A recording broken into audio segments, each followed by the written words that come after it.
Hey sobat preman kuliner di mana saja kalian berada, semoga kalian semua sehat-sehat selalu dan bahagia selalu. Kali ini preman kuliner dapat undangan khusus istimewa, ora umum, luar biasa, langka pokoknya. Karena saya diundang langsung oleh ownernya. Ini restonya benar-benar legendaris, mungkin juga satu-satunya di Indonesia. Mau tahu nama restonya? Ini dia.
Halo Pak. Halo Pak Aldi, selamat pagi. Sehat Pak. Sehat. Pagi. Alhamdulillah. Makasih loh Pak. Ini kesempatannya saya diberi waktu, diundang untuk datang ke sini. Nggak apa-apa, yang penting sekarang sekarang itu dijaga kesehatannya. Ya, siap. Itu yang nomor satu. Iya aset Pak. Yang perlu dipertahankan, Ya. aset kesehatan. Iya. Nah, sobat preman kuliner di mana saja kalian berada, saat ini kita langsung disambut dan langsung berhadapan sama owner resto Jejamuran. Beliau adalah Bapak Ratijo. Beliau ini luar biasa. Nanti kita ulas, kita kupas habis semua informasi, semua daging, pokoknya ilmunya kita kuras habis dari beliau ya Pak ya. Oke. Nah Pak, ini mau tanya nih saya Pak. Jangan takut dengan saya Pak. Saya mau tanya Pak. Ini jalan preman Jawa gitu. Ono aluse. Oh ya. Ya. Jadi Pak, ini resto ini kan setahu saya Pak ya. Ya. Setahu saya ini mungkin ini pertama dan terbesar di Indonesia resto jamur di sini Pak ya. Ya sebetulnya orang mengatakan demikian. Tapi memang kebetulan resto Jejamuran ini kan bahan bakunya kan kita bikin sendiri. Jadi kita tidak bisa beli banyak dari luar. Karena satu bahwa untuk bahan baku ini kan yang penting kan kualitas. Jadi ini istilahnya jamur ini kan kita petik pagi. Oke. Itu untuk dimasak untuk dikonsumsi konsumen yang datang siang. Oh, Kemudian yang kita petik sore, petik siang itu adalah untuk konsumen yang datang sore sama malam. Jadi resto Jejamuran ini betul-betul bahan bakunya fresh. bahan bakunya fresh. Jadi bisa kalau misalkan rumah makan yang beli jamur di pasar, yang beli jamur di supermarket, atau yang tidak bisa beli saya sendiri. Ini jamur-jamur itu terus terang bahwa ini mungkin sudah dipetik dari yang lalu. Oke. Ya. Jadi secara kualitas bedanya, rasa. bedanya dengan rumah makan jamur yang lain. Oke. Nah, Sejamuran sendiri Pak ini berdiri dari kapan dan awal mulanya seperti apa? Ini pasti seru ini Pak. Ya sebetulnya kalau pada waktu itu saya di dalam memulai bisnis itu tidak pernah berpikir untuk membuat rumah makan. Oke. Karena saya waktu itu ditugaskan oleh perusahaan PT Margarejo ini, saya diminta nanam jamur. Itu tahun 1968. Tahun 1968. Ya, kebetulan saya sendiri orang yang tidak sekolah ya, pendidikannya terbatas, hanya lulusan STM kimia atau kalau dulu bukan hanya ujiannya ikut STM kimia, tapi saya itu sekolah di swasta, di sekolah perindustrian menengah atas. Oh gitu. Jadi sebetulnya ya sekolahnya sekolah yang kalau orang Jogja melihat ya sekolah bukan sekolah favorit, hanya mungkin untuk menampung yang mungkin orang yang tidak mampu, mungkin juga orang-orang yang tidak pinter. Semacam penampungan pembuangan itu Pak. Wah. Tapi akhirnya saya diterima bekerja di PT Margarejo, setelah mengikuti tes. Kemudian saya ditempatkan di lab, kemudian perusahaan ini mau mengembangkan jamur. Kemudian saya salah satu yang ditunjuk sebagai tim, tapi pada waktu itu yang ditunjuk itu adalah Insinyur Sudarjo almarhum, yang berpendidikan sarjana dari UGM, yang saya diminta mendampingi. Tapi dalam pengalaman beberapa tahun ini kan saya baru observasi ya, karena jamur yang ditanam itu kan aslinya dari Eropa. Oh gitu. Ya, dia harus bisa ikut tumbuh itu mesti suhunya kan 18. Maka dari situ kita harus mencari daerah-daerah yang punya ketinggian di atas 2000 dari permukaan laut. Oh gitu. Supaya apa ya, klimatnya itu mendukung. Akhirnya pernah di Kaliurang, pernah di Kopeng, ya akhirnya 68 itu saya mencoba di Wonosobo. Tapi karena saya keterbatasan ilmu, Pak Darjo sendiri juga meskipun saja pertanian, tapi ilmu jamur itu kan masih kurang ya, karena kalau yang dipelajari mungkin di universitas itu mungkin ilmu jamur yang umum sifatnya. Nah ini, maka waktu itu akhirnya saya mencoba banyak kegagalan, kemudian perusahaan mendatangkan ahli-ahli dari Taiwan. Yang dikirim itu petani yang mungkin ya goblok sama saya sama lah. Hanya punya jam terbang nanam jamur. Akhirnya pada waktu itu saya yang diminta dampingi. Mungkin ya ini kan orang-orang yang Taiwan yang dikirim itu orang-orang yang hanya punya pengalaman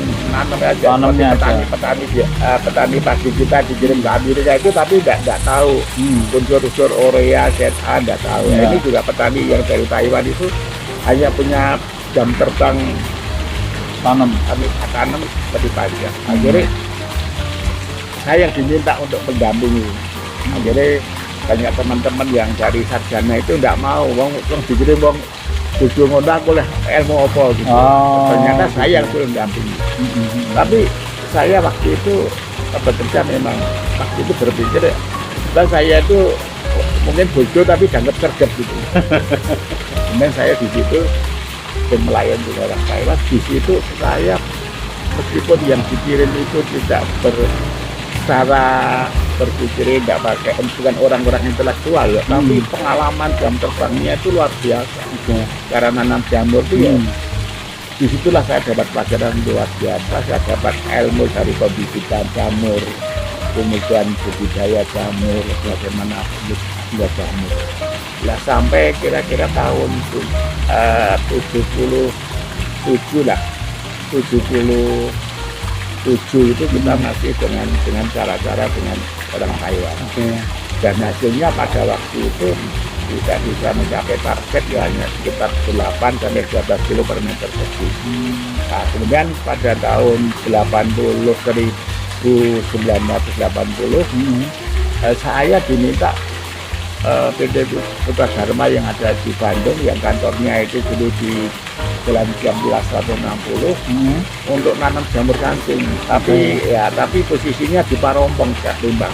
Itu saya ilmu yang saya dapat di Dieng, kemudian saya pakai ke sana. Tapi juga karena hasilnya maksimal, kemudian perusahaan datangkan lagi ahli-ahli dari Eropa, orang Belanda sama orang Turki. Dan disitulah saya banyak belajar tambah gas ya, Pak. Karena di situ memang betul-betul yang dikirim itu adalah lulusan Akademi Mushroom yang ada di Belanda. Oh, ada Pak, Akademi Mushroom itu ada? Ada di Belanda, zaman waktu saya di Belanda. Jadi orang-orang itu juga ya praktek lapangannya bisa, tapi seorang teori bisa. Jadi saya dengan pengalaman dengan orang Taiwan, kemudian dengan orang Belanda ini luar biasa artinya.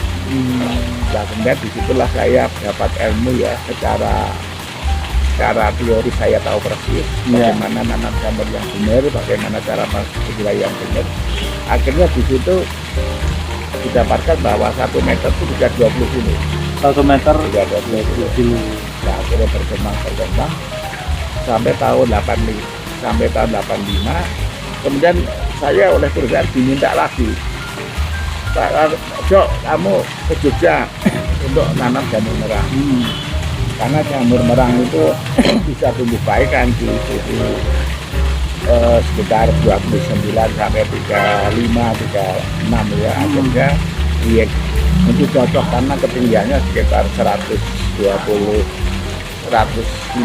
lah dari tembakan naik, jadi cocok. Maka saya di situ juga nanam jamur merang. Kebetulan pada waktu saya di Dieng itu saya diberi ilmu orang-orang Taiwan itu bukan hanya jamur kancing, tapi saya juga diajari gimana membuat jamur merang, bagaimana membuat bibit jamur tiram, ya, kemudian juga jamur kuping, ya, kemudian jamur shiitake.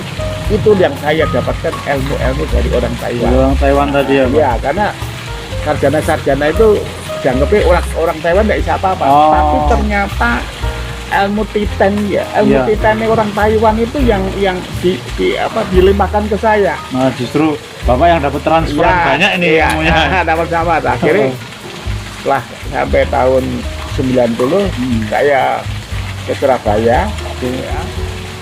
Kemudian sampai 93, tapi di Surabaya itu ya saya nanam jamur perang, saya juga nanam jamur shiitake, jamur kuping, jamur tiram, tapi di Bromo, di Sitosari. Oh, di Bromo. Nah, akhirnya tahun 93 saya kembali Jogja, mimpin PT Tuhagung yang khusus untuk produksi jamur merang, yang dulu rencananya 40 ton satu hari, ya. Tapi sebelum banyak masalah ya, karena banyak bahan baku dan sebagainya, nggak pernah mencapai target. Tapi kita ekspornya ke Amerika. Ekspornya ke Amerika. Ya. Kemudian sampai tahun 97 saya berpikir ini, kalau saya sudah punya pengalaman budidaya sudah 30 tahun, dan saya kalau hanya terus di perusahaan ini, masa depan saya seperti apa? Karena kalau saya pikir jadi karyawan itu kan ada batasnya. Ya. Dan kalau sudah tidak jadi karyawan kan nasib saya juga berat, karena namanya karya swasta kan tidak ada pensiun. Karena artinya 97 kan mengundurkan diri. Kemudian saya mencoba bisnis jamur. Dan saya waktu itu percaya sekali ya, karena saya sudah 30 tahun dan saya istilahnya mulai dari pembibitan sampai budidaya, macam-macam jamur itu saya merasa cukup ilmu. Jadi saya mencoba budidaya jamur. Coba mandiri Pak. Ya, kemudian saya bikin bibit jamur, kemudian saya bikin budidaya jamur merang, jamur tiram, ajak petani, dan kita coba kita pasarkan gitu. Ya, ternyata hasil produksi yang kita kerjakan dengan petani itu tidak bisa terjual semua itu. Oh gitu. Ya karena peminatnya kurang. Ya karena kalau orang-orang yang biasa makan jamur kan hanya orang-orang keturunan. Dulu ya. Ya, nek orang-orang Indonesia itu makan jamurnya kan setahun sekali, nek musim hujan nemu jamur baru makan. Oh, jamur Ya, merang Pak ya. dikasih jamur barat ya Pak. Oh, jamur barat yang Ya, di tanah itu. ya, jamur barat, jamur so, nek wong Jawa itu ada jamur barat, jamur. Ya artinya orang Indonesia itu makan jamur setahun sekali musim hujan, temukan jamur yang ngarep omah, dipetik, dipepes. Nah kalau jamur ini kan mereka masih asing. Oh. Nah, kebetulan di berita-berita itu di Ponorogo orang mati makan jamur. Jadi akhirnya jamur yang kita jual itu tidak bisa terjual semua. Oh. Nah di situlah saya baru punya masalah, dan aku juga akhirnya saya mengevaluasi, ternyata berbisnis itu tidak cukup hanya punya ilmu budidaya jamur. Oke. Harus hanya tidak cukup hanya punya skill bikin bibit, bikin kerja, tidak cukup. Ternyata bahwa bisnis jamur itu harus dilengkapi bisnis-bisnis yang lain, ilmu-ilmu yang lain. Akhirnya saya dengan itu mencoba sosialisasi makan jamur. Kemudian saya kelilingkan dari rumah ke rumah, ya kita tawarkan. Nah, kebanyakan orang juga suruh beli tidak mau, karena jamur itu apa sih mateni. Jamur dulu identik ada racun Pak ya. Akhirnya orang juga tidak tahu, tapi akhirnya saya ini disuruh beli juga tidak mau, karena jamur itu mematikan. Tapi orang Indonesia itu kalau bilang gratis ya berani mati loh. Oh iya Pak. Akhirnya gratis itu mau ngicipin. Oh gitu. Ya, Berarti. ya. Karena saya mencoba makan menu saya di depannya mereka. Oh gitu. Oh enak akhirnya, tapi beli nggak mau. Ya, kita akhirnya digratiskan gitu. Ya akhirnya mulai bulan berikutnya ada yang mau beli, ada yang gitu. Akhirnya ini perjalanannya ini sampai sekitar 3 tahun. 3 tahun pertama ya, Ya, Pak, berjuang panjang juga ya. Dan di belakang rumah saya ada budidaya jamur. Jadi kalau setelah makan, kita ajak ke belakang, yuk lihat nanam jamur, cara budidaya jamur. Akhirnya menarik, akhirnya kita jadi bangga. Oh, bikin jamuran itu bisa makan di rumah makan tuh, bisa menikmati menu-menunya, tapi di sana itu Pak Ratija itu mempersilahkan untuk belajar jamur. Oh. Ini akhirnya mulai banyak tamu-tamu yang datang,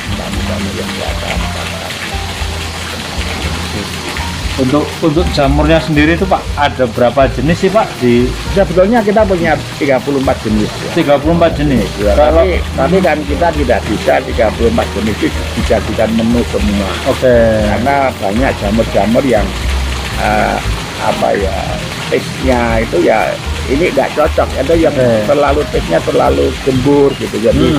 Jadi tidak bikin, tapi di dalam display kita coba kita budidayakan semua.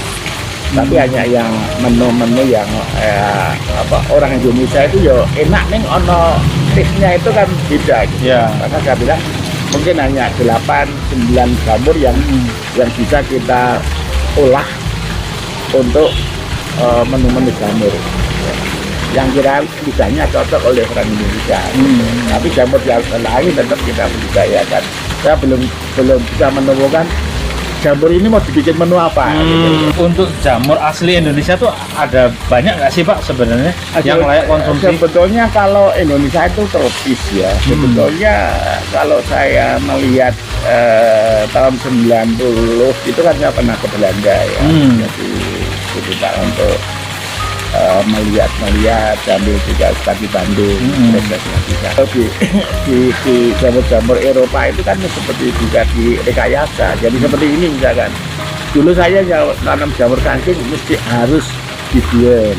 Oh. Yang nanam king oyster harus dibuang karena nek Suhu. jamur kancing kan suhu 18. Tapi kalau king oyster itu bisa 13. Sampai 12 sampai 13. Nah, di sini bisa tanam di sini, hanya dikondisikan pakai AC. Oh, direkayasa suhunya Pak. Jadi Ya? sekarang itu tidak perlu harus nanam itu, mesti harus dibuang. Berarti Bapak ada teknologi rekayasa suhunya itu Pak? Ya, Di sini? ya, ya. Wah. Jadi kita mencoba bagaimana suatu nanam jamur yang lebih efisien. Oke. Dan saya baru mengembangkan jamur yang istilahnya menarik anak muda. Jadi maksud saya, kowe di ruangan kamar sing ana sini kalau boni polybag jamur kancing, polybag sing oyster ki itu jamure. Jadi anak-anak muda itu nggak tertarik sepertinya. Maka saya bilang saya kepengen bagaimana nanam jamur yang mudah untuk anak muda. Anak Nah. muda kan biasanya kan kotor ra gelem, Iya. gelem ning duwite gelem ngono. Ya, tuh mudah-mudahan banyak yang nonton ini terus jadi terinspirasi, jadi tertarik untuk budidaya jamur ya Pak. ya. Bahwasanya budidaya jamur itu juga menguntungkan, betul sekali Pak ya. Ya kalau saya kira kalau memang kalau saya lihat memang sekarang ini beda ya. Memang kebanyakan petani yang kecil sama perusahaan yang besar itu perusahaan jamur sulit berkembang. Oh, sulit berkembang ya. Karena apa? Kalau yang petani-petani ini kan kebanyakan anak muda ini kan kok hasilnya orang ono. Oh. Ya, kok hasilnya kok orang duitnya kan tidak ada. Jangan kalau saya sendiri saya mengatakan bahwa orang yang mau jadi petani jamur harus mau kerja dengan hati. Ya. Karena itu adalah mengelola barang hidup. Ya pokoknya open ono sampai jamur itu bisa tumbuh berkembang itu kalau dikelola dengan hati. Caranya menyiram ya nganggo hati lah. Ya kalau kurang oksigen ya caranya dikasih oksigen pakai hati. Ya. Jadi itu ngatur kelembapannya ya tidak paton lembab tapi tetap pakai hati lah. Ini kan kalau semua dilakukan dengan hati itu hasilnya akan bisa maksimal. Neng wong nggak biasanya terlalu dia itu pengen instan ya? Instan. Sebenarnya kalau sesuatu kan butuh proses. Betul.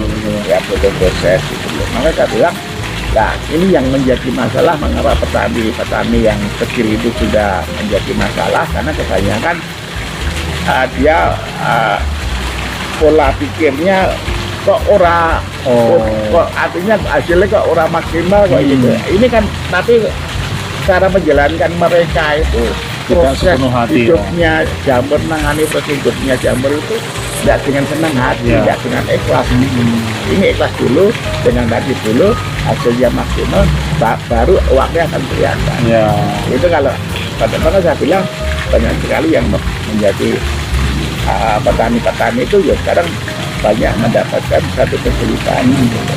Nah kalau yang perusahaan besar kan saya banyak. Dulu saya itu targetnya 100 ton dan sehari. Sehari Pak? Ya dulu 100 kan ton. seperti Amerika dulu. Ada Mantap, yang ya. 4 perusahaan besar, tapi ya semua itu sekarang hampir diturunkan semua perusahaan besar ini karena sekarang ekspornya agak terganggu karena kalah sama Vietnam sama India dan juga bekerja perusahaan-perusahaan besar yang padat karya ini juga sulit untuk mencari tenaga yang bekerja dengan hati. Karena kita masih manual. Kalau bisa di Eropa itu sudah teknologinya tinggi, ngatur kelembapan, ngatur panas, ngatur oksigennya itu sudah otomatis semua. Tapi kalau orang Indonesia kan tetap harus hidupkan ini, harus ini orang tenaganya tidak bisa pas yang kira-kira cocok dengan pekerjaan itu kan bisa misal. Generasi muda, ayo belajar nanam jamur sama beliau ini. Kalian kalau yang ada di luar Jogja ya, kalau ke Jogja wajib mampir ke sini ke Resto Jejamuran. Nanti kita ulas seperti apa masakannya, seperti apa rasanya, nanti kita ulas. Tapi kita belum selesai berdiskusi dengan Pak bos kita ini, Pak Ratijo. Ini Pak, di masa pandemi ini Pak, udah pasti semua resto ini kan omset turun ya Pak ya? Ya, hampir semua. Hampir semua ya. Nah, untuk jajamuran sendiri kena dampak Pak? Oh iya, Kena ya Pak? sama dengan yang lain. Sama. Ya. Cara resto jajamuran mensiasati di masa pandemi agar tetap bertahan gimana Pak? Ya, kita hampir sama ya dengan contoh pandemi yang lain. Ya. Jadi kita itu kan mengusahakan hulu sampai hilir. Oke. Jadi kalau misalkan dengan kondisi COVID ini juga saya bilang kan orang kan juga juga pendapatannya juga turun dan sebagainya. Maka harga-harga di jajamuran ini ya kita usahakan jangan harga kosnya juga harus bisa terjangkau oleh para konsumen. Nah, yang kita benahi itu adalah untuk penekan kos ini yang dulunya yang kita benahi. Karena membuat bibitnya harus didesain, kemudian produksinya harus targetnya kecapai, jangan sampai terjadi kesalahan sehingga jamur-jamur yang kita produksi ini bisa maksimal sehingga menutup kos. Ya. Tapi kan bagaimana cara orang-orang itu datang ke jajamuran. Nah, jajamuran itu bukan saya yang ngomong jamur dia, tapi kebanyakan orang yang datang makan jamur itu dia punya percaya bahwa makan jamur itu sehat. Ya.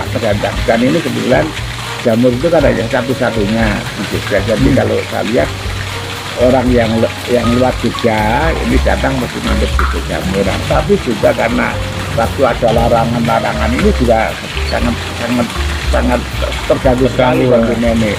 Tapi kita hanya mencoba efisiensi di budidaya. Ya kan waktu itu bagaimana supaya kita itu ya terpaksa hasil budidaya ini kita jual fresh bagian. Gitu. Supaya kita tetap hidup. Misalkan jamuran mungkin konsumennya kurang kan jamur bisa. Kemudian kita bikin keripik, kemudian kita bikin makanan dalam kaleng. Supaya itu kita jual online. Jadi orang tidak bisa datang, tapi orang bisa beli tongseng, bisa beli rendang jamur, gitu lewat jamur. Dalam kaleng kan kita punya pabrik kecil, bukan pabrik besar, tapi pabrik kecil yang kita jual ke minimarket. Nah ini kita jual online. Jadi waktu itu juga kita online. Tapi yang sudah siap saji. Keren ini. Jadi di masa pandemi Pak Ratijo melakukan efisiensi dan penyesuaian di hulu Pak ya. Bagian produksi, terus karena jumlah konsumen yang datang ke resto ini berkurang, jadi sebagian jamurnya dikelola dijual fresh, dijual fresh ada, didistribusikan matang juga ada, dikalengin ya, dikaleng, kemudian ini dijual online. Wah, mantap, keren ini Pak Ratijo ya. Itu deh cara kita mengatasi COVID itu. Itu cara Bapak mensiasati bertahannya resto di masa pandemi. Nah, tapi ini kan pandemi sepertinya sudah mau berakhir Pak ya. Mudah-mudahan lah segera berakhir biar semua roda perekonomian berjalan ya Pak ya. Semua masyarakat happy, pengusaha pun happy, yang pengen bikin usaha juga jadi nggak khawatir. Nah Pak, untuk resep sendiri Pak, ini yang ada di resto ini itu hasil karya siapa itu Pak? Sebenarnya gini, kalau itu banyak sekali orang yang bertanya bagaimana percobaan menunya, pakai menunya kayak itu. Sebenarnya saya tidak pernah pakai percobaan. Karena apa? Ini kan sebenarnya menu-menu sehari-hari rumah tangga saya. Karena dulu waktu saya bekerja dengan gaji yang terbatas, anaknya 5, itu kan gaji tidak cukup. Saya tidak bisa membeli menu yang gizi tinggi untuk anak-anak. Akhirnya setiap percobaan jamur mesti saya bawa pulang, kemudian saya olah. Gitu. Untuk makan untuk keluarga dibikin menu macam-macam. Jadi menu-menu yang saya keluarkan untuk rumah makan itu bukan dirancang itu. Ya waktu itu juga rumah makan pakai apa ya sate. Menunya gimana yang kita bikin tiap hari itu seperti itu. Keren. Jadi karena apa? Karena dulu waktu kita kan ya namanya jadi tuli itu gajinya kan juga terbatas.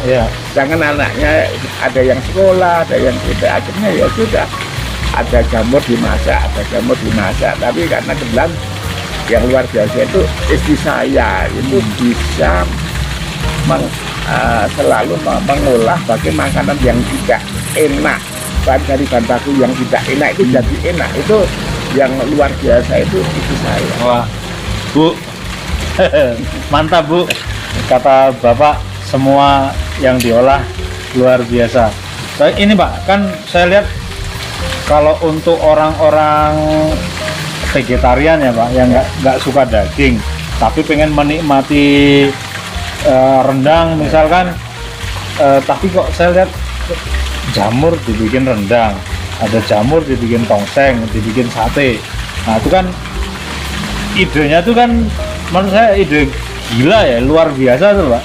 Jamur dibikin rendang yang dimana rendang sendiri kan kalau nggak daging yang keras ya tuh Pak, diolah lama dia kan hancur. Misal ayam direndang kan hancur, jamur itu kan lembut ya, tapi kok direndang jadinya mantap itu. Jadi ini kan ide yang sangat brilian itu, bisa dapat ide apa, jamur rendang, jamur tongseng, sate jamur dan lain-lain lah. Itu keren banget loh itu Pak.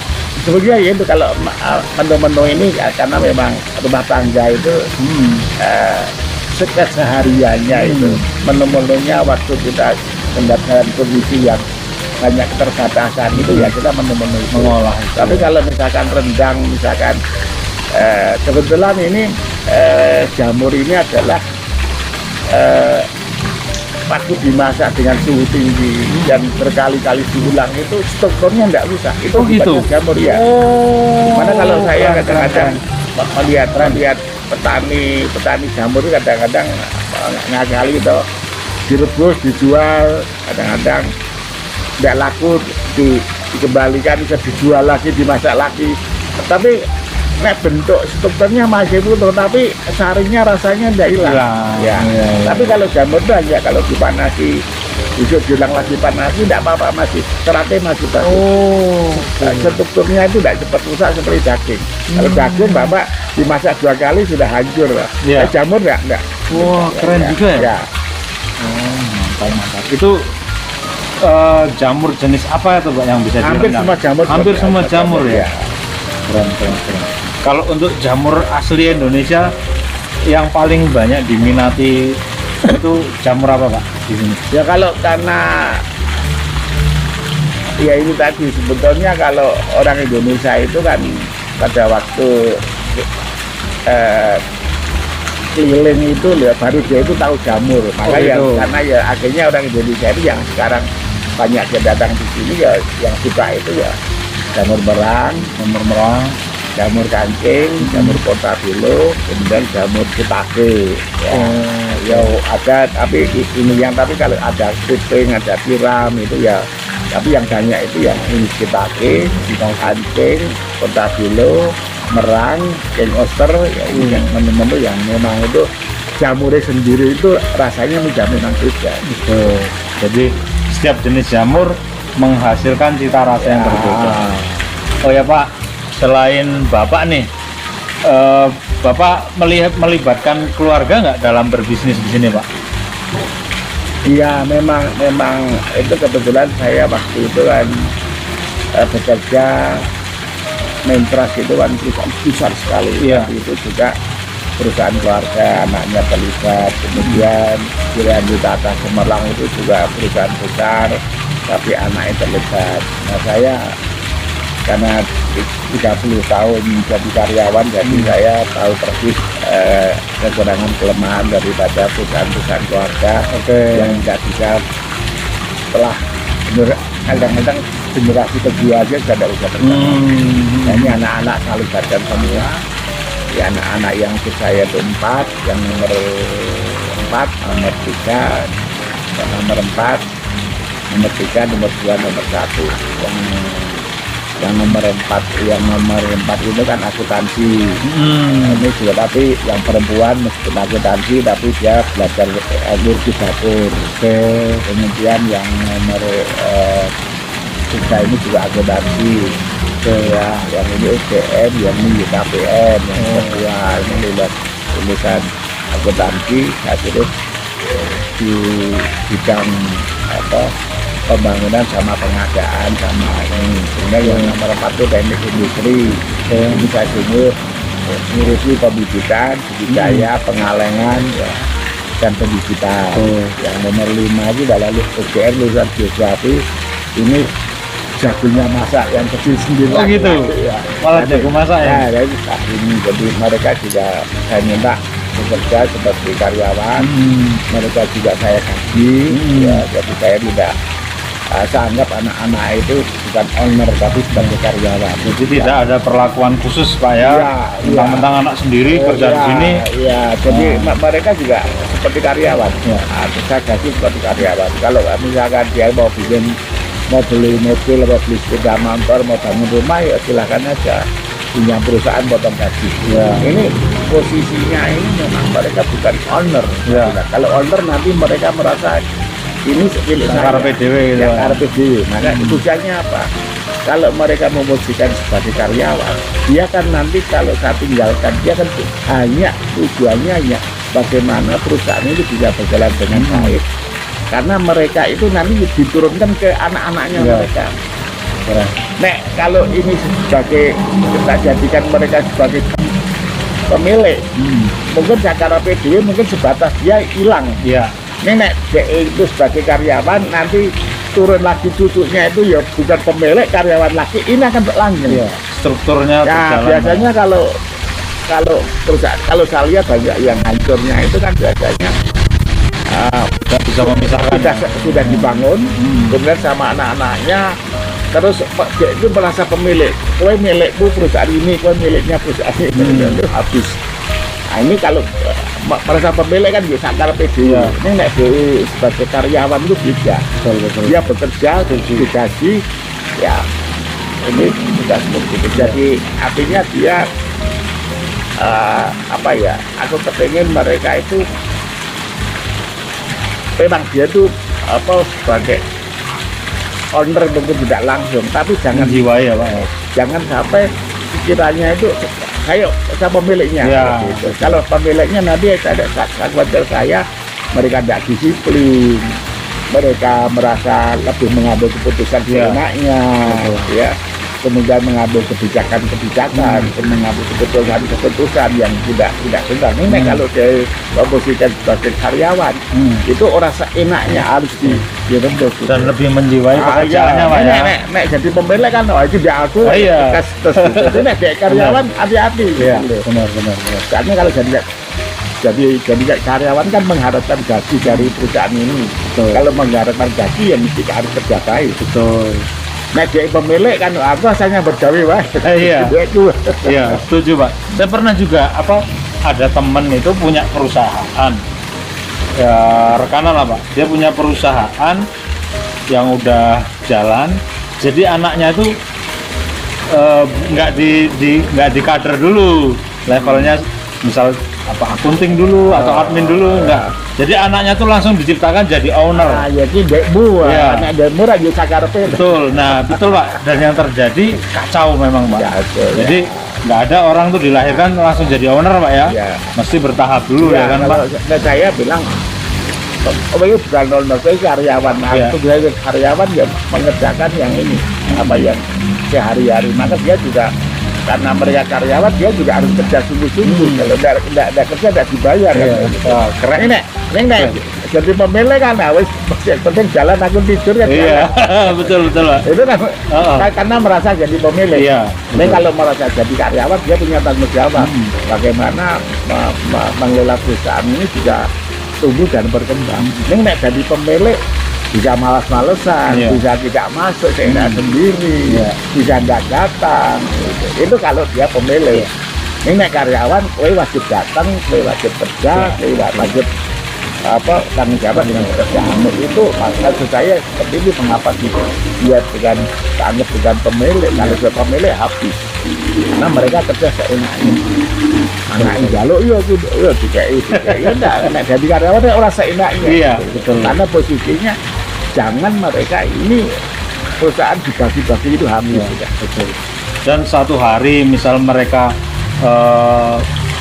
di jajaran direksi lah Pak, setidaknya mereka kan paham problem di bawah itu seperti apa ya kan Pak? Ya, jadi misal di bagian kitchen itu, ini kok kitchen kok bocor banyak ini, kan mereka sudah paham. Misal di bagian floor ya Pak, di bagian purchasing ini kok ada yang nguap, kan pasti mereka jadi paham. Kalau langsung diciptakan owner kan nggak ngerti yang purchasingnya nanti. Kalau maksud saya kalau dia karyawan, posisinya itu sebagai karyawan, dia tahu persis proses-proses yang sekecil apapun tahu. Tapi kalau jadi pemilik, dia ngitung duit. Dan dibohongi di bawah nggak tahu. Karena pernah Pak, saya pernah itu. Jadi ada teman mantan manajer sebuah resto Pak. Jadi restonya itu dirampok berjamaah Pak. Dari kepala outlet, manajer, server, semua itu mereka kompak ngerampok perusahaannya Pak. Akhirnya tuh di Jogja. Di Jogja tuh ada 5 cabang tutup semua resto itu Pak. Ya kebanyakan karena nggak ngerti itu tadi ya Pak ya. Si owner tadi. Owner itu kadang merasa jadi owner nggak ngerti masalah. Ngerti nih hitung duit. Ternyata dirampok karyawannya sendiri dan jadi anak-anak saya itu tak didik harus tahu sampai yang paling kecil. Ya, karena mulai dari kecil itulah kita paham. Jadi kalau misalkan ada penyimpangan dia tahu. Nek posisinya duduk sebagai owner, pasti dia tidak akan ngerti ini yang globalnya saja. Omsetnya piro, produksinya piro, anunya piro. Yang ngitung duit. Tapi kan yang ngatur itu kan yang kecil-kecil itu kan hanya masalah. Betul Pak. Apalagi yang rentan itu kan di bagian purchasing ya Pak. Ya, purchasing ini kalau kita nggak ngerti kan bisa. Sebetulnya kalau kita paham bisnis sebetulnya memang setiap proses produksi, setiap itu semua itu juga penting semua. Penting semua. Jadi mulai dari orang yang masak itu juga penting. Dia lupa kasih garam aja sudah lupa, kasih gula lupa ngicipi aja. Yang nanam jamur lupa nyiram aja, lupa buka bentuk oksigen nggak dibuka. Jadi semua itu memang penting. Karena anak-anak saya mesti harus tahu semua. Nggak dibohongi oleh anak buah. Iya, betul. Setuju kan. Karena apa? Jadi menurut saya kalau jadi karyawan kan tetap dia belajar. Ya kalau rapat ya keluarga ya saya biayain sama keluarga. Ini adalah milik kamu semua. Kamu kalau di perusahaan ini posisinya jangan kamu merasa di pemilik. Kamu harus kalau di sini kamu yakin bahwa ini nanti ini juga milikmu. Ini adalah kamu posisinya jadi karyawan. Kalau sampai nanti cucu saya bisa gitu, ini perusahaan bisa berkelanjutan. Sustainable. Keren. Nah Pak, boleh nggak kalau kita intip tempat budidayanya? Oh, tidak perlu ngintip. Pak Adi boleh belajar di situ sebanyak-banyaknya. Mulai dari pembibitan, mulai budidaya bisa belajar di situ. Nggak usah diintip. Nggak usah diintip ya. Terbuka aja. Oke, sip. Yuk kita ke sana yuk.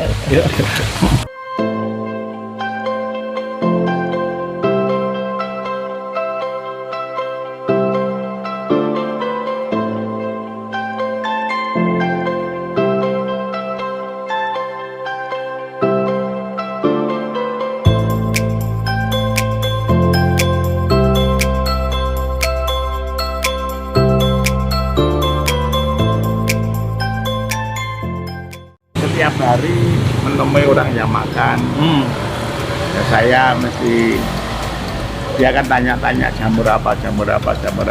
Saya menjelaskan. Ya maksud saya kepingin dekat dengan konsumen. Bagaimana supaya konsumen ini secara hubungan itu ada hubungan emosional. karena memang memelihara konsumen tidak mudah. Betul, Pak. Bagaimana supaya konsumen tetap kembali itu kita mesti kalau bisa ya sekali-sekali kita. Mereka kan hasilnya juga seneng kalau ketemu saya. Iya. Mungkin Marem. ya. Ini Pak. Pak, ini luas restonya berapa nih, Pak? 5.000 meter persegi. 5.000 meter persegi. Itu belum termasuk parkir ya? Parkir 5.000. Parkirnya juga 5.000. Kan parkir ada dua. Ini parkir pertama 5.000, kedua 5.000. Wah, mantap. Dan parkirnya gratis lagi, Pak ya? Ya kita Mau parkir pakai helikopter, mau pakai becak, mau apapun di sini gratis. Ya. Jadi fasilitas tambahan ya, Pak, dari Ya. Resto Jamuran ya. Kurang enak apa lagi coba?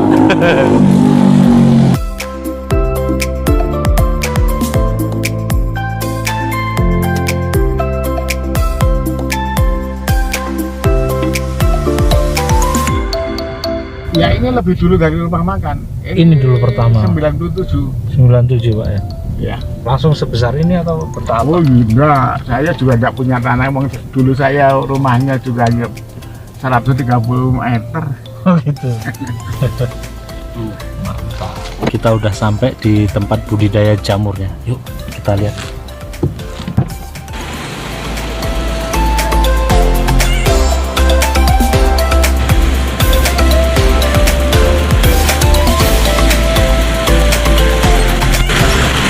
Ini kata Bapak proses pembuatan media jamur merang ya, Pak?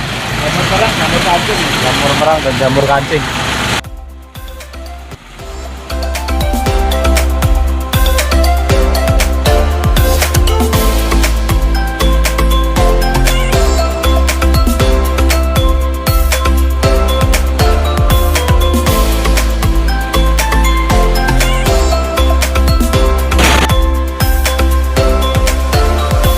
Area ini luasnya 1,5 hektar.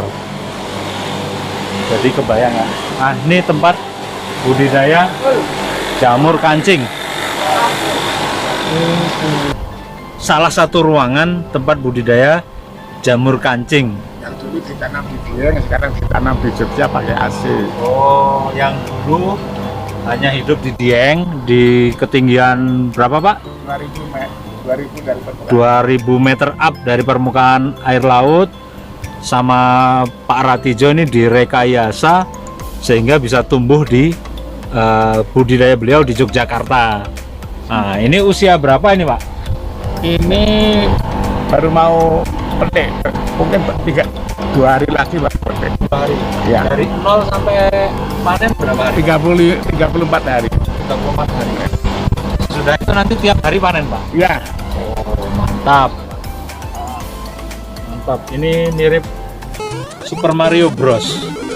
Kalau inget Super Mario Bros itu kayaknya dia bisa tumbuh dewasa karena makan jamur kancing. Oh, Mario Bros. Keren.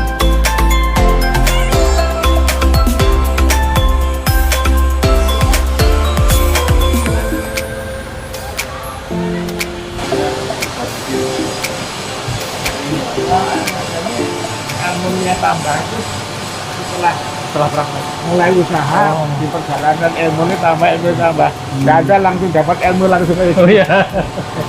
Bapak belur dulu baru ilmunya tambah. Gitu. Nggak ada usaha karena saya bilang usaha itu sebenarnya bisa memang usaha yang bisa menjadi besar itu dimulai dari kecil. Oke. Bapak belur terus bisa besar. Tidak ada ujung-ujung langsung besar. Tidak ada itu pasti semua usaha pakai proses. Ya, betul. Tuh, dengerin apa kata Bapak.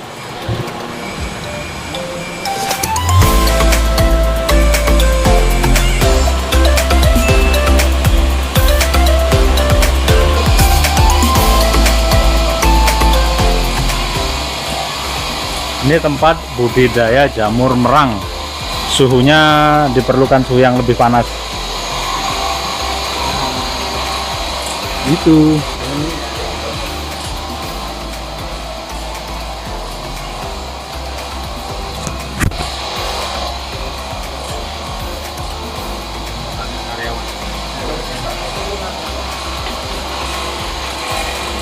Pak, untuk di area budidaya ini karyawannya ada berapa banyak, Pak?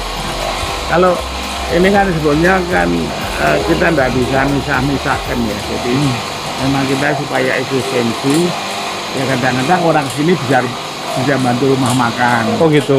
Jadi orang pabrik itu bisa bantu rumah makan. Misalnya kan kita itu kan kalau rumah makan itu kan tamunya kan tidak mesti harus 1000. Kadang-kadang banyak, kadang-kadang sedikit. Pas rumah makan sedikit, bisa juga orang rumah makan bisa bantu di sini. Pas bisa nakwalan, orang penanaman bisa Tarik sana. dari sana. Nek dulu total ya sekitar 300-an lebih ya. Wow, 300 lebih karyawannya. Wah, Bapak menyerap banyak lapangan pekerjaan ini.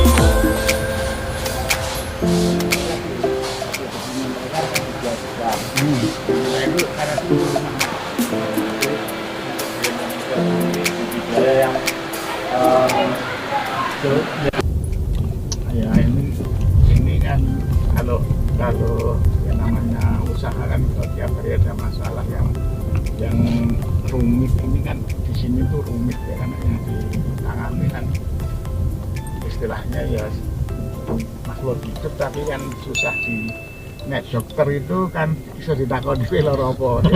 Ini jamur ini kan kalau kita tidak punya titen, nah orang miten itu kan kiri Pak Malik.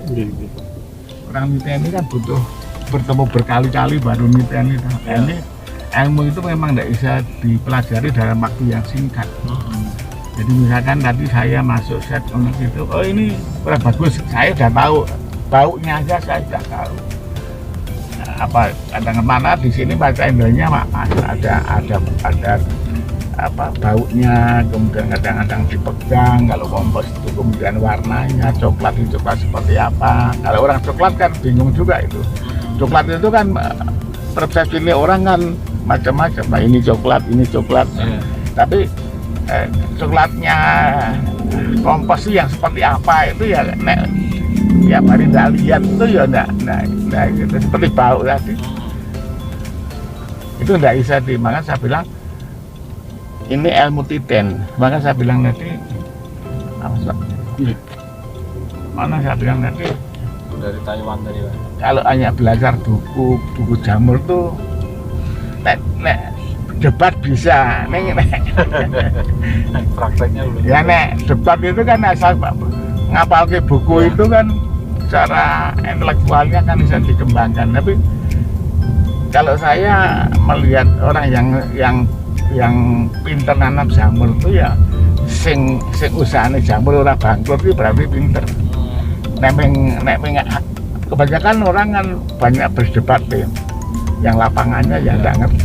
Seperti saya kemarin, justru saya itu orang-orang sarjana itu kan kebanyakan kan banyak membuat teori-teori. Saya kira cocok ilmunya, tapi sebetulnya lapangan itu yang sangat penting. Ini teori kan, karena saya lebih matangnya itu saya praktek dulu baru dapat teori ini. Gitu. Kebetulan waktu saya itu pembantu saya itu maksudnya dia itu mendampingi saya itu dulu wakili Menteri Pertanian Pak Hartarto. Itu enggak apa kontak sama pimpinan, dia keluar masuk di Mintras Jakarta sana. Nah, dia itu lulusan ITB, S2 S3-nya itu di Australia, tapi teknologi, jadi itu bagus sekali.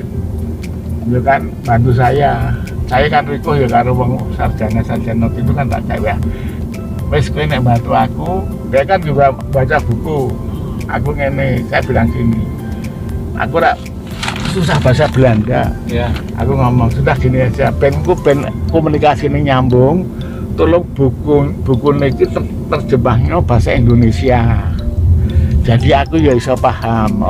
Jadi diterjemahkan tebel gini diterjemahkan bahasa Indonesia, tapi yang penting-penting aja.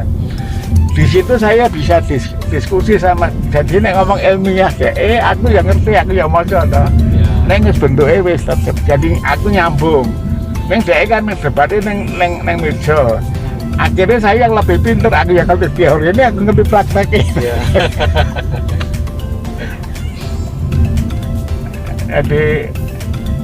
Jadi aku dapat ilmu gitu lah, aku ya teori ini tahu, prakteknya tahu, nek dhek ngerti neng meja toh ngitung-ngitung angka-angka kuwi ngono lho.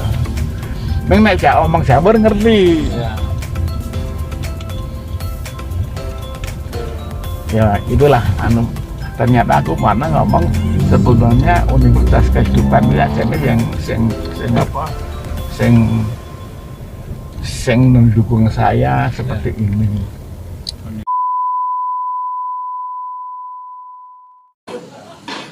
Nah, sekarang waktunya kita pilih-pilih menu yang spesial yang nggak ada di tempat lain. Oke, saya di sini sudah conteng, tinggal konfirmasi ke mbaknya masih lengkap nggak yang saya pesan gitu. Mbak, ini pesanan saya. Ya, baik. Silakan dicek ya. Untuk nasi putihnya 2, sate 1, tongseng jamur 1, rendang jamur 1, asam manis portabello 1, martabak jamur 1. Untuk minumnya es tehnya 1, lemon tea dinginnya 1 nggih. Ya. Untuk kembaran atas nama siapa, Bapak? Atas nama Preman Kuliner, Mbak. Baik. Nanti ini dibawa sak kembaran sama Ya. makan ya, Pak ya. Oke, ya. Makasih, Mbak. Ya, sama-sama. Nah, ini dia pesanan saya sudah datang. Di sini saya pesan jamur portabello pedas. Oke. Berikutnya ini ada rendang jamur. Nah, yang ini udah tau lah pasti ya. Ada tusuk-tusuknya. Pasti namanya apa? Semur. Bukan, ini sate jamur. Nah, yang ini tongseng jamur. Dan untuk penutupnya saya pesan martabak jamur. Untuk kelengkapan standar higienisnya di Resto Jamuran nih, setiap sendoknya ini di packaging satu-satu rapi, jadi biar steril, semakin terjaga higienitasnya. Oke, caranya tahu kan? Ini caranya, keluarin. Kita coba tongseng ya, kuah lah, biasa kuahnya dulu kita cobain. Kita acak-acak dulu. Oke, jangan lupa sebelum makan berdoa. Oke, siapa mau? Cobain ya, kuahnya dulu.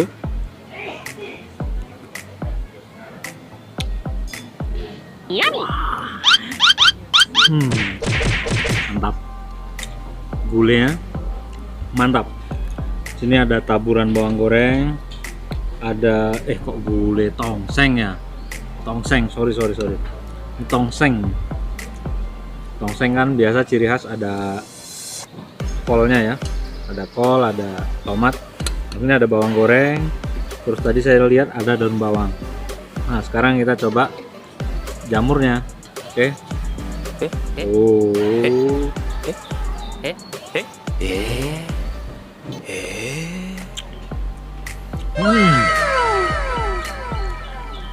Mantap. Ini meskipun jamur ya, tapi rasanya nggak kalah enak dengan daging, karena kuahnya sendiri pun udah, ini kuahnya wah enak banget. Waduh, jatuh.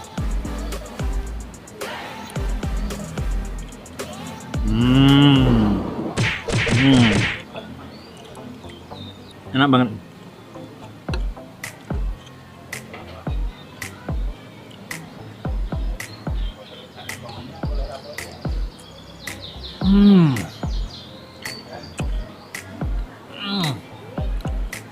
Enak ide. Sampai muncrat. Enak banget. Enak banget. Sekarang kita cobain rendangnya ya. Saya cobain rendangnya. Oh. Lihat nih. Kelihatan banget ya rempah-rempahnya ya. Bumbunya. Ini bumbu rendang. Jadi pas kita ngobrol sama bapak tadi, ternyata jamur ini mempunyai ketahanan khusus ketika dimasak, tidak gampang hancur seperti daging pada umumnya. Oke.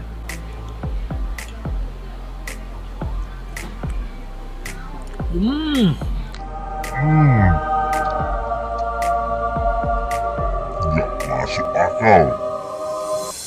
Orang umum. Enak ide. Enak banget.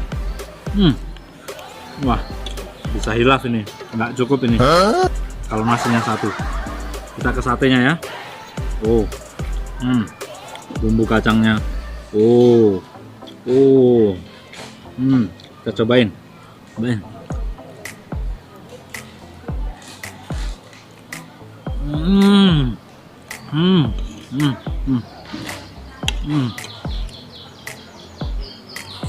Jadi ini beneran jamurnya dipanggang, ada smoky, ada aroma asapnya. Jadi ini jamur dibikin sate, ternyata enak pol, enak banget. Apa nih? Sampai bingung. Kita mau kemana lagi? Kita coba ini ya, portabello. Portabello ini saya juga baru tahu nih, jamur bisa diolah seperti ini. Cobain ya.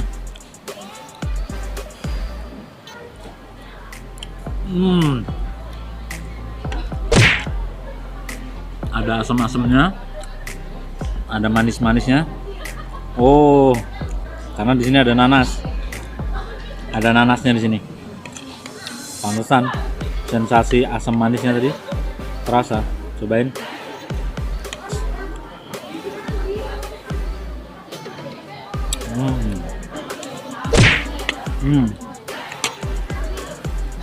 Dari tiap-tiap menu yang saya pesan punya cita rasa berbeda masing-masing.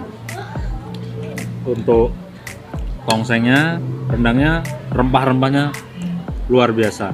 Bumbunya ini mantap banget.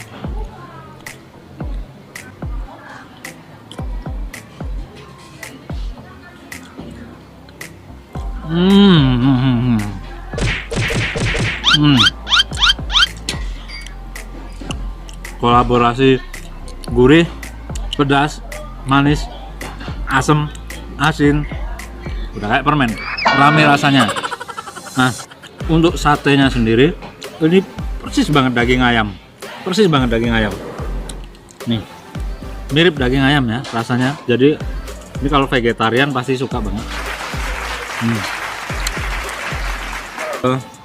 Ini jamur kancing tadi yang kita sempat datangin budidayanya tadi ya, sama jamur merang, dia dimix di sate.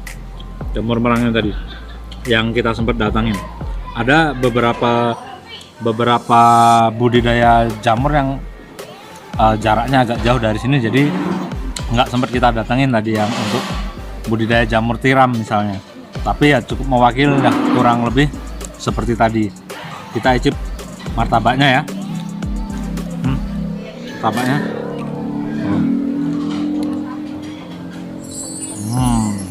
Martabaknya kandel. Kita buka. Ini dia isinya.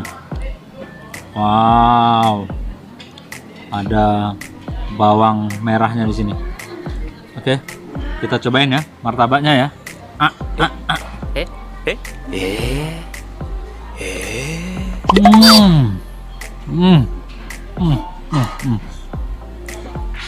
Nah ini.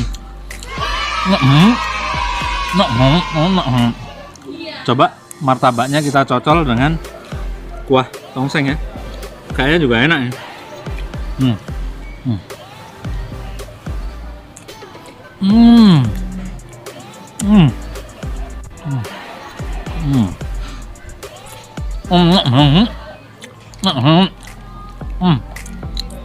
Sekarang kita kolaborasikan dengan bumbu sate. Aduh. Martabak jamur dengan bumbu sate. Ketinggalan.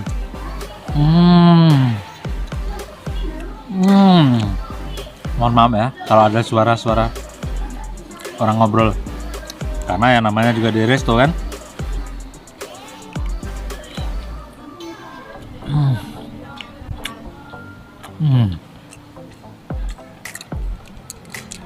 Ini benar-benar istimewa, benar-benar langka, benar-benar nggak masuk akal. Masa iya jamur dibikin rendang, rasanya enak banget.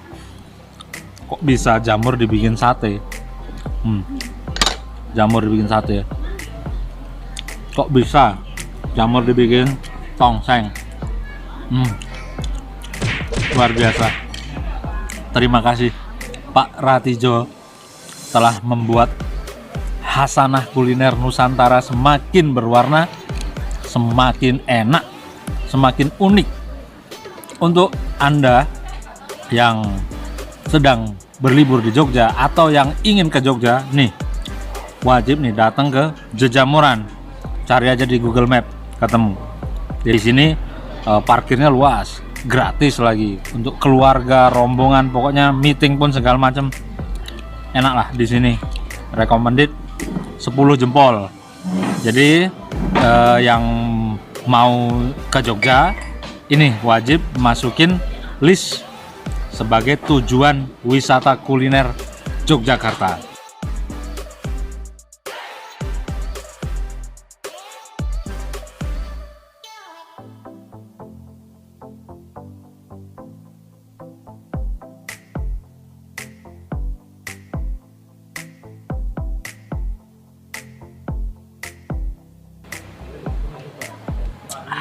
Wow, tehnya signature banget.